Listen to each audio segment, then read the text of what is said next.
Hi, my name is Tiwi. I am one of the founder of Rubysh. Rubysh is a social enterprise in making and selling jewelry made from waste materials. Business activities are dedicated to and run by most women who economically vulnerable households from landfill communities.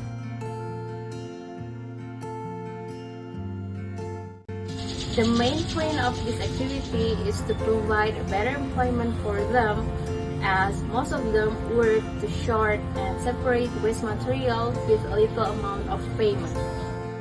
To achieve this target, we've been close partnership with several NGOs to collect and select representative communities that are potential to be our partner.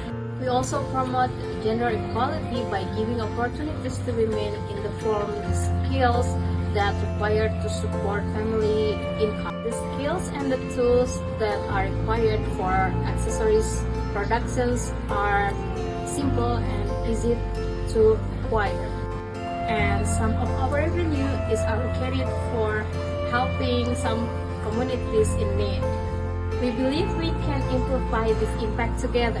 So that's the reason we invite you to join to be part of our journey. Thank you very much.